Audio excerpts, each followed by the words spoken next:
Hey, what's up YouTube? You know who I am. Today I got a new rant for you guys. And this one's on predicting what's going to be in the next set. And the next set is going to be the one after Cosmo Blazer, which is Lord of the Tachyon Galaxy. Which is a really weird name, but you know, what can you do? It's the next set. And so I don't think there is no release date for this in the TCG because it's not even out in the OCG yet, I don't think. But yeah, so basically this set is based on wind types. Now we know this because there's been fairy, or not fairy, but Harpy Lady support already leaked, and there's some new XYZ cards and new magic spell cards that are wind based. And now what I'm going to be talking about is this set and what I think might be in it. Now, as you've seen the last couple sets, they've been based on attributes. Like, I think the one Return of the Duelist has been based on Earth, because there's Girgias in it, and there was Grand Soil in it, the first Elemental Lord.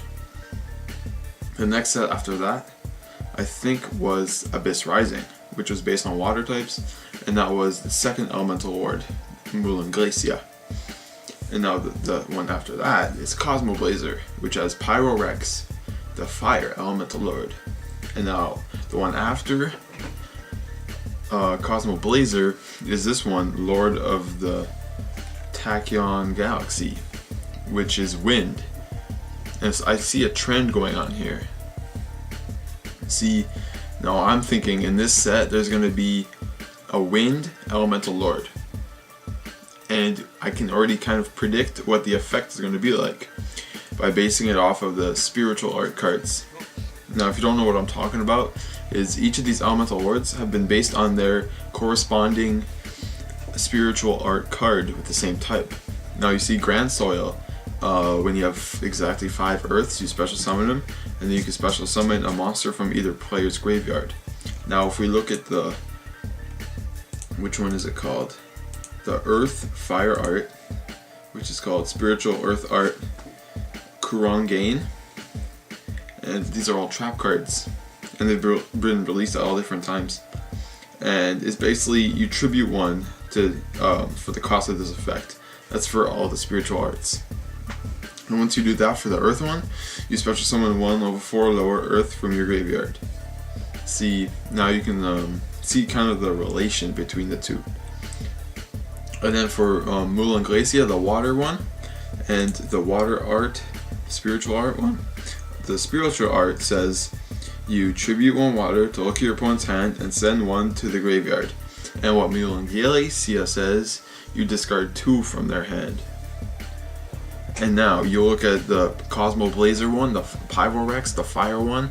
He says, I think, I'm not too sure, but it's like you tribute a monster on some side of the field and you inflict damage to half of its attack to both players' life points.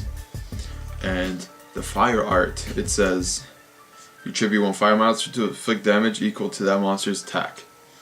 So there is definitely a similarity between these cards and the Elemental Lords.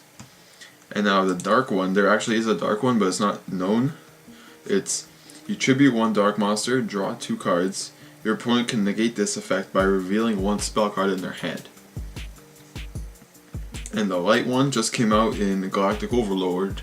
You might recognize this picture because it's just been released. And what you do is you tribute 1 light monster to target 1 banished monster. Your opponent can reveal 1 trap card to negate this effect. Otherwise you special summon that banished monster. So, and then last but not least, the wind art, the spiritual wind art. And what this does, it's tribute 1 wind monster to select 1 card your opponent controls.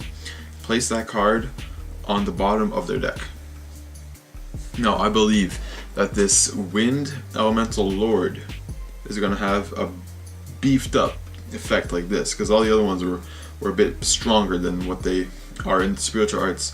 So I'm guessing this one's going to be place 2 cards they control to the bottom of their deck, or something similar, like 1 from their field, 1 from their hand, or 1 from their graveyard somewhere, all to the bottom of the deck. something like that. And of course it's going to take exactly 5 winds in your graveyard to special summon them, and you're going to have to skip your battle phase after, of course. So that's what I'm going to be thinking the effect's going to be like, you know. And then probably the next couple sets after these, they'll have light and dark based elemental lords, because those are the only 2 elemental lord attributes that they have not created.